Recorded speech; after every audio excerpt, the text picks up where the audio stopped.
Hi hello வணக்கம், இது உங்கள் சிவி ஜோன். ஸோ எல்லாருமே எப்படி இருக்கீங்க? இப்போ பார்த்தீங்கன்னா அரோரா எவிக்டட் அப்படின்ற ஒரு நியூஸ் வந்துட்டு ஆக்சுவலாக நேற்றே வந்துருச்சு. பட் ஆனால் வந்து இன்னும் கன்ஃபர்மேஷன் வரலைன்னு சொல்லிட்டு நான் வெயிட் பண்ணிட்டு இருந்தேன். பட் ஆனால் ஒரு அப்டேட் வந்தோன்னு டக்குன்னு போட்டு விட்டேன். இப்போ என்ன நடந்திருக்கு அப்படின்னா, ஆக்சுவலாக மொத்தம் 4 பேர் இந்த டாப் 4ல் வந்து இருந்திருக்காங்க. சரிங்களா? அதில் வந்து அரோரா இருக்காங்க, விக்ரம் இருக்காங்க, சபரி இருக்காங்க, திவ்யா இருக்காங்க. நேற்றே வந்துட்டு புது புது ட்ரெஸ்ஸு ஃபினாலேக்கு என்னென்ன ட்ரெஸ் போட போகிறாங்கன்னு சொல்லிட்டு போட்டு அழகு பார்த்தாக. அதில் 2 பேருக்கு வந்துட்டு ஒரு டீமு, இன்னொரு 2 பேருக்கு டீமு. அதாவது திவ்யாவுக்கும் விக்ரமுக்கும் ஒரு டீம். அது மாதிரி ஒரு மாதிரி வெள்ளி ஜரிகையில் அப்படியே ஒரு மாதிரி எலக்ட்ரிக் கரண்ட் அது மாதிரி ஒரு ஏதோ ஒரு சம்திங் அந்த ஒரு கலர் க்ரீன் கலரில். சரிங்களா? இவங்களுக்கு ரெட் கலர் டீமில் வந்து இருந்துச்சு.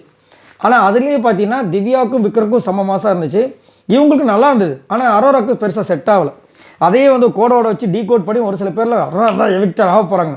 நேற்று அந்த நியூஸ் வந்துச்சு. ஆனால் நான் அந்த வீடியோ போஸ்ட் பண்ணலான்னு பார்க்கும்போது விக்ரம் எவிக்டர்ன்ற ஒரு நியூஸ் வந்தோடனே அடடா என்னடா இது அப்படின்னும் போது அந்த வீடியோ நான் போடலை, டெலிட் பண்ணிட்டேன். அப்புறம் பார்த்தா இப்போ என்ன தகவல் வந்திருக்குன்னா, ஆக்சுவலாக நேற்று வந்து விக்ரம் தான் எவிக்டர்ன்ற மாதிரி ஒரு நியூஸ் வந்துச்சு. எல்லா சேனலும் போட்டிருப்பாங்க, நம்மளும் போட்டிருந்தோம். பட் இப்போ என்னென்னா, இல்லை அரோரா தான் 4th வெளியே ஏறி இருக்காங்க அப்படின்னு சொல்லும்போது அந்த நியூஸ் பொய்யானாலும் பரவாயில்லைங்க, இதுதாங்க சூப்பர் அப்படின்ற மாதிரி இருந்துச்சு.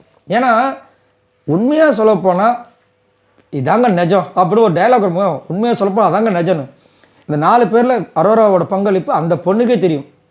அந்த பொண்ணுக்கே தெரியும். இந்த 4 பேரில் நம்ம என்ன பண்ணோன்றது அந்த பொண்ணுக்கு தெரியும். சரிங்களா? ஸோ அரோரா எனக்கு தெரிஞ்சு வெளியேறினது 4வது பிளேஸ் கிடச்சிது. உண்மையிலேயே நல்ல ஒரு விஷயம் தான். இவ்வளோ தூரம் வந்தாங்க, 4வது பிளேஸ் கிடச்சிருக்கு. ஸோ மீதி இருக்கிற 3 பேர் யாருன்னா திவ்யா, சபரி, விக்ரம், இவங்க தான் வந்து டாப் 3ல் வராங்களா. ரொம்ப சந்தோஷம். ஏன்னா நேற்று எனக்கு விக்ரம் வெளியே போயிட்டாங்க 4வது ஆளான்னு சொல்லும்போது ரொம்ப வருத்தமாக இருந்துச்சுன்னா, அவர் அரோரா விட நல்லா பண்ணியிருக்காரு. எனக்கு தெரிஞ்சு சபரியை விட வேறு வந்துட்டு கேம் நல்ல கேம் கெட்ட கேம் தாண்டி ஒரு வாரமும் வீக்லி டாஸ்க்காக ஒரு விஷயத்தை கொடுத்துருக்காங்க. சரிங்களா?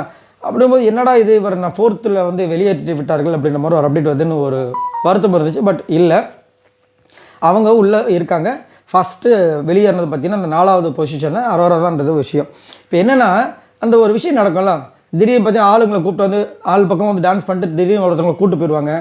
அப்புறம் நிறைய விஷயங்கள் நடக்கும். அந்த மாதிரி இந்த வாட்டி என்னென்னா, இந்த பேப்பரை வச்சுருக்கு திடீர்னு பேப்பர் நிறைய வரும், அதை போய் எடுப்பாங்க.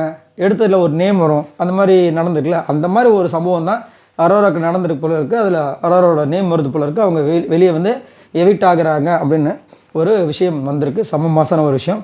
அரோரா வந்து ஆனால் சொன்னாங்க, ஆக்சுவலாக வந்து திவ்யாவில் சபரிக்கு தான் வந்து டைட்டில் கிடைக்கணும்னு ஆசைப்பட்டேன்னு முதலே சொல்லிட்டாங்க. அவங்களுக்கு இது ஒரு விஷயமே இல்லை. அதையும் ஆல்ரெடி நிறைய இடங்கள் சொல்லியிருக்காங்க. சரிங்களா? அது மட்டும் இல்லாமல் கண்டிப்பாக சம மாதம் இருக்குங்க. சரியா? சரி, பார்க்கலாம். இதை பற்றி உங்களோட கருத்துக்களை சொல்லுங்கள். பாய் நண்பர்களே.